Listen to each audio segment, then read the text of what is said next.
Pemirsa Warta 9, beberapa waktu yang lalu kami menerima informasi dari Abah Wandi, warga RT 1 RW 09 Perum Menganti Permai, Ulaan Menganti Gresik, bahwa 8 ekor kucingnya mati karena keracunan.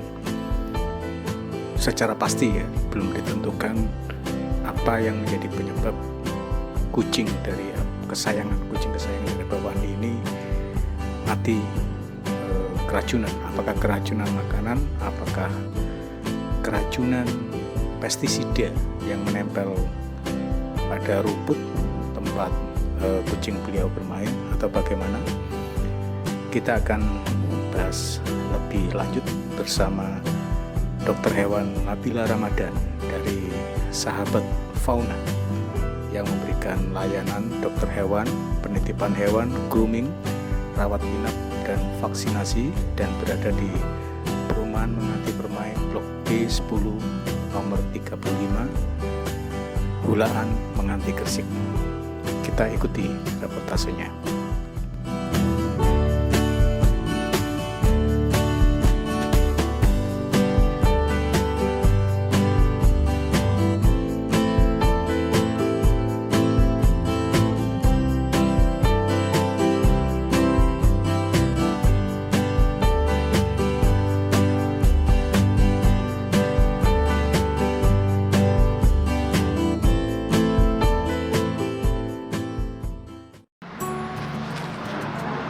Iya, Mbak Bila, mungkin bisa dijelaskan, Mbak, ya. Istilahnya kasus keracunan yang di kasusnya Abah Wandi ini, kucing punya Abah Wandi ini seperti apa?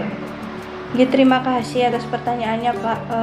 Kasus keracunan ini kalau di dalam bahasa medis biasanya disebut penyakitnya itu intoksikasi. Nah, untuk kasus dari Abah Wandi sendiri tadi kan saya hanya dengar cerita sekilas, saya tidak tahu cerita pastinya. Tadi kan dikatakan memakan rumput. Pada hakikatnya memang kucing itu perlu untuk memakan rumput, karena sebagian besar kucing itu kan hewan yang sangat bersih. Dia sangat suka menjilati tubuhnya sendiri, yang tubuhnya itu bukan hanya kulit, jadi banyak bulu. Jadi kebiasaannya jadi, Mbak, ya? Kebiasaannya itu jadi mengakibatkan bulu itu kan akhirnya banyak termakan. Nah, fungsi dari rumput sendiri itu nanti membantu bulu-bulu yang tidak sengaja termakan itu untuk keluar. Nah, untuk di kasus tersebut biasanya berarti rumput tersebut entah sudah tersemprotkan pestisida atau memang ada racun yang terpasang di situ. Entah tujuannya untuk membunuh kucing atau membunuh tikus, saya juga kurang memahami, karena intoksikasi nama penyakit. Kalau untuk pencegahannya sendiri sih, Pak, sebetulnya karena kucing ini kan sekarang sudah jadi hewan yang terdomestikasi menjadi hewan kesayangan. Padahal di zaman dulu itu kan kucing kan hidup di alam, sedangkan zaman sekarang ini kan masyarakat sudah menjadi masyarakat urban yang sudah dipenuhi dengan gedung-gedung dan rumah yang berdekatan. Seperti di Menganti Permai ini kan rumahnya berdekatan. Akhirnya untuk wilayah yang menjadi alam alami untuk kucing itu kan juga semakin berkurang. Nah, dengan adanya yang seperti itu, alhasil itu instingnya kucing untuk bertahan di alam itu juga tidak sebaik pada zaman dahulu kala. Karena untuk saat ini kan kucing sudah dicap atau dilabel menjadi hewan kesayangan, yang akhirnya yang akhirnya itu menjadi tanggung jawab kita manusia yang diciptakan sama Allah untuk menjadi makhluk pendampingnya hewan, begitu. Karena hewan sendiri kan nggak bisa berbicara, dan kita yang memahami dia. Seumpama terjadi sesuatu, muntah, berarti kucing ini ada apa-apanya. Kita yang seperti itu, kucingnya itu nggak bisa bilang, "Ibu, perutku sakit, aku mau muntah." Kucing kan tidak bisa bilang seperti itu. Jadi seperti itu. Kalau untuk pencegahannya, kalau dari saya pribadi, kalau memang berniat memelihara kucing tersebut, lebih baik ditaruh di dalam rumah. Yang pertama, dikandangkan gitu, Mbak, ya? Bisa dikandangkan ataupun tidak dikandangkan pun tidak apa-apa. Nah, Saya juga punya banyak kasus Pak, pasien saya sendiri. Kucingnya kena racun, tapi racunnya di dalam rumah. Karena akibat apa? Kelalaian manusia yang pemiliknya itu lupa kalau kucingnya itu masih berkeliaran di ruang tamu, dia memasang racun tikus di dapur dengan umpan ayam goreng. Nah, jadi untuk mencegah sendiri kita kembali lagi tetap faktor utamanya ya. Yang pertama dari manusia Pak, itu dari manusia sendiri. Jadi walaupun kucing itu sudah di dalam rumah, tapi ternyata pemiliknya lalai juga bisa terkena racun tikus itu tadi. Yang sebetulnya diniatkan tidak untuk membunuh si kucing, tapi karena pemiliknya lupa loh, ternyata kucingnya masih berkeliaran di ruang tamu, padahal harusnya malam sudah masuk ke kamar. Kebiasaannya seperti itu. Akhirnya karena lupa, si kucing ini tadi melihatlah itu sepotong ayam dimakan sama dia. Ternyata ayamnya itu sudah dibalur sama racun tikus seperti itu. Jadi keracunan itu tidak hanya sering terjadi iya, memang sering terjadi tidak hanya di luar maupun di dalam. Karena kucing itu juga bisa keracunan selain seperti yang saya sebutkan tadi, bisa keracunan serangga Pak, bisa memakan kecoa. Oh, kecoa ini artinya kecoanya sudah terkena intoksikasi tadi apa gimana? Enggak, kalau kecoa sendiri kan, kecoa ini kan hewannya kotor Pak. Nah itu bisa, mungkin dia waktu dibuat mainan tergigit bisa, atau memang termakan sebagian bisa. Terus seperti laron, kumbang, seperti itu kadang dimakan. Tubuh binatang serangga tadi itu ada racunnya atau gimana? Pasti ya? Pasti ada racunnya. Dan yang kadang kita lihatnya loh, kayaknya kan nggak apa-apa, kayaknya kucing saya yang lain pernah loh makan kecoa tapi nggak apa-apa. Nah kita kembali lagi ke individu masing-masing kucing kuat atau tidak, karena biasanya di hewan-hewan yang kotor seperti itu kadang tidak hanya racun, ada bakteri juga, atau mereka ini menjadi faktor pembawa penyakit, yang penyakit itu tidak hanya berpacu pada bakteri tapi bisa pada virus dan parasit lainnya seperti itu.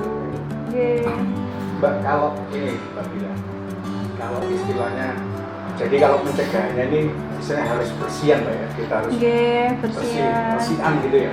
Dan mungkin kalau sebagai pemilik hewan kesayangan mungkin kita lebih waspada, dan kalau memang kita ingin untuk penjagaan, seumpama jaga nih harus sedia apa, mungkin saya bisa rekomendasikan untuk menyediakan ini air kelapa murni. Oh, air kelapa itu jadi nggak hanya manjur buat manusia ya, orang kan racunan juga air kelapa. Untuk kucing itu biasanya ini sih Pak, bukan langsung menyembuhkan gitu, enggak, paling enggak dia bisa menetralkan racun-racun yang mungkin sebagian ada yang masuk. Jadi sewaktu dibawa ke dokter itu bisa tertolong. Iya, kebanyakan bisa tertolong. Jadi mungkin seperti itu. Mungkin kucing ini kita paksa minum air kelapa. Tapi kita kembali lagi tingkat keparahan racunnya itu seberapa parah. Ya. Seperti itu. Karena ada nggak Mbak obat khusus yang istilahnya harus harus distok, harus disimpan? Kalau obat, Pak, saya tidak bisa menyarankan. Gitu ya? Iya, karena kan kalau untuk obat tetap kewenangannya kembali lagi ke dokter hewan gitu. Hasil pemeriksaan gitu untuk menentukan apa ini obatnya sesuai dengan sakitnya gitu Pak ya. Tapi kalau untuk yang tadi yang alami lah. Yang alami bisa pakai air kelapa. Ya. Terus sebagian sih pernah cerita ke saya cocok kayak pakai ini Pak, susu beruang. Oh, gitu. Ya, tapi kalau yang sejauh ini yang saya tahu yang oke itu air kelapa. Air kelapa murni tanpa gula. Air degan yang murni itu kalau bisa dicari dan didapat cepat itu biasanya meringankan racun yang akan menyebar gitu. Terus ciri-cirinya Mbak, yang kucing kalau keracunan apa itu tampak nggak Mbak? Nah, kalau untuk ciri-cirinya banyak sekali. Biasanya ada yang langsung kejang ada, atau ada yang dia itu karena kalau racun ini otomatis dia akan merusak beberapa syaraf otonom yang ada di otak kecil maupun otak pusat. Jadi ada yang tidak bisa mengontrol pipis dan BAB-nya. Jadi kadang dia itu seperti kucing yang atau hewan yang kebingungan, putar ke sana ke sini, pipisnya enggak karuan. Iya, pipis tiba-tiba pup. Nah, terus habis itu ada yang kejang atau ada juga yang hanya kejang dan muntahnya berbusa juga ada. Jadi banyak sekali gejalanya karena yang diserang ini langsung disyaraf, dan itu di berbagai dan di setiap individu berbeda. Tapi biasanya kebanyakan yang saya temui itu pasti yang pertama kejang, Pak. Iya, kejang. Seperti itu. Itu dari apa ya, gejala kejang tadi Pak ya, tanda itu sampai istilahnya dalam kondisi kritis itu harus penanganannya harus berapa jam gitu? Untuk penanganan sampai dia pulih itu kita kembalikan lagi tingkat keparahan racun yang sudah dikonsumsi dan kekuatannya hewan itu sendiri. Saya juga punya pasien yang selamat, Pak, dari racun itu. Selamat pun dia syarafnya itu tidak bisa sepenuhnya sembuh. Jadi ada yang kepalanya agak miring, ada yang jalannya agak diangkat. Ya, jadi dia kenapa, Pak? Difabel gitu ya, semacam. Iya, bisa jadi difabel, betul. Karena syarafnya itu tadi yang belum sepenuhnya bisa sembuh total. Tapi kalau untuk hal-hal seperti itu kita kembalikan lagi tetap ke tingkat keparahannya racun sama kekuatannya dari hewannya itu tadi, sama waktu pemberian pengobatan dari keracunan sampai saya tangani. Karena kadang ada yang semakin dini semakin baik. Iya betul, karena kadang ada yang keracunannya sudah dari 2 hari yang lalu ke sini sudah sangat lemah sekali. Nah itu kalau sudah seperti itu ya sudah sangat susah juga. Gitu ya. Okay. Jadi harus sesegera mungkin jika kita melihat tanda-tanda ya, kucing tadi seperti kebingungan, bisa terus tidak bisa mengontrol pipis maupun mulutnya, itu kejang, kejang, ada muntah berbusa. Itu harus segera ya, Mbak ya? Nggih, harus segera. Itu masih ada kemungkinan tertolong, Mbak, jika kondisinya seperti itu, Mbak? Saya enggak bisa bilang tertolong dan enggak. Iya, kita memang posibilitasnya lebih besar itu, Mbak ya? Kalau untuk kemungkinan mortalitas dan kemungkinan mortalitasnya dan morbiditasnya itu untuk tingkat angka kematiannya cukup tinggi, Pak. Tetap cukup tinggi. Iya, tetap tinggi, mungkin sekitar 90%. 90% ya? Oke, kematiannya. Karena racunnya memang didesain mematikan ya, terutama untuk racun tikus ya. Iya, tidak hanya racun tikus, mungkin tadi serangga itu juga bisa mematikan di hewan. Karena itu tadi, Pak, dia merusak syaraf. Nah, syaraf yang di otak ini, sedangkan kan semua yang kita lakukan, yang untuk tangan kita aja mau ditekuk, semuanya itu kan ada perintah dari otak. Nah, kalau syaraf dari otak itu dia nggak berfungsi dengan baik dan untuk aliran darah juga sama dia sudah tidak dipompa dari jantung ke semua pembuluh darah, akhirnya berhenti aliran darah itu, akhirnya tidak ada. Begitu. Oke. Pernah ada nggak, Pak, kasus yang istilahnya kucingnya bisa selamat? Ada, Pak, ada.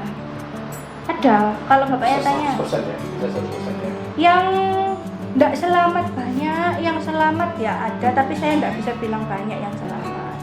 Begitu. Ada yang selamat, tapi ya gitu pulangnya agak kepalanya agak miring. Secara persentase tetap banyak yang tidak selamat, betul. Tapi tetap saya pribadi kalau sudah pasiennya datang ya pasti diusahakan. Gitu. Okay. Kalau untuk keracunan ini, kalau boleh saya simpulkan itu kembali ke tingkat sanitasi dari lingkungan sekitar. Bisa sanitasi sama pasti ya biosafety, biosecurity dari rumah itu sendiri juga bisa. Biosafety dan biosecurity. Iya, memang saya lihat ini apa ya, kalau malam hari itu banyak kucing-kucing, sebenarnya kucingnya bagus-bagus ya, tapi keliaran di jalan gitu. Iya, itu artinya biosecurity-nya kurang gitu ya. Iya, betul. Karena jadi dia juga lolos gitu ya. Iya, dia juga bisa membawa penyakit buat kucing yang di rumah juga bisa. Gitu ya. Iya. Jadi artinya membiarkan kucing keliaran atau sampai lepas itu risikonya sebenarnya. Iya, banyak sekali. Banyak sekali. Iya, kalaupun mau ajak main lebih baik dalam pengawasan. Oke. Biasanya kalau yang punya anjing atau kucing yang suka jalan-jalan kan biasanya diberi harness, terus kita kasih tali. Nah, itu kan sudah dalam pengawasan pemilik. Gitu. Itu enggak seperti itu. Atau dia bermain yang di lingkungan yang dekat-dekat dan yang sudah dijamin aman. Gitu. Tapi kucing ini kayaknya punya naluri untuk ini, Pak. Memang untuk escape gitu, Pak. Itu benar nggak, Pak? Betul, karena dia kan memang basicnya nenek moyangnya kan juga hidup di hutan. Iya, jadi dia jadi kalau di instingnya tuh selalu ingin bebas gitu, Mbak. betul, Ya? sebetulnya seperti itu. Enggak, sebetulnya seperti itu. Penggemar itu. Iya, Ya, jadi artinya gitu. di sini untuk kucing kita harus tahu karakternya, Mbak ya, bahwa kucing ini punya karakter yang sendiri-sendiri dilakukan. Iya, betul. Ya. Gitu. Ya, ini kesimpulannya di situ, Mbak ya. Jadi perasaan sayang dan perasaan cinta Iya, mengalahkan segalanya. Artinya kalau kita sudah nawaitunya itu piara kucing, itu artinya kita harus sepenuh hati lah ya. Rasnya apapun, Mbak, wis kalau kayak kadang kan orang Persia ndak banyak ngeong, Dok. Sukanya diam, sukanya tidur karena memang karakteristik kucingnya memang seperti itu. Tampaknya juga mistis kan. Iya, gitu. Baik, terima kasih. Sama-sama, Pak. Ya, atas tips yang diberikan ya, semoga ini bermanfaat bagi pemirsa Warta 9. Terima kasih, Dok.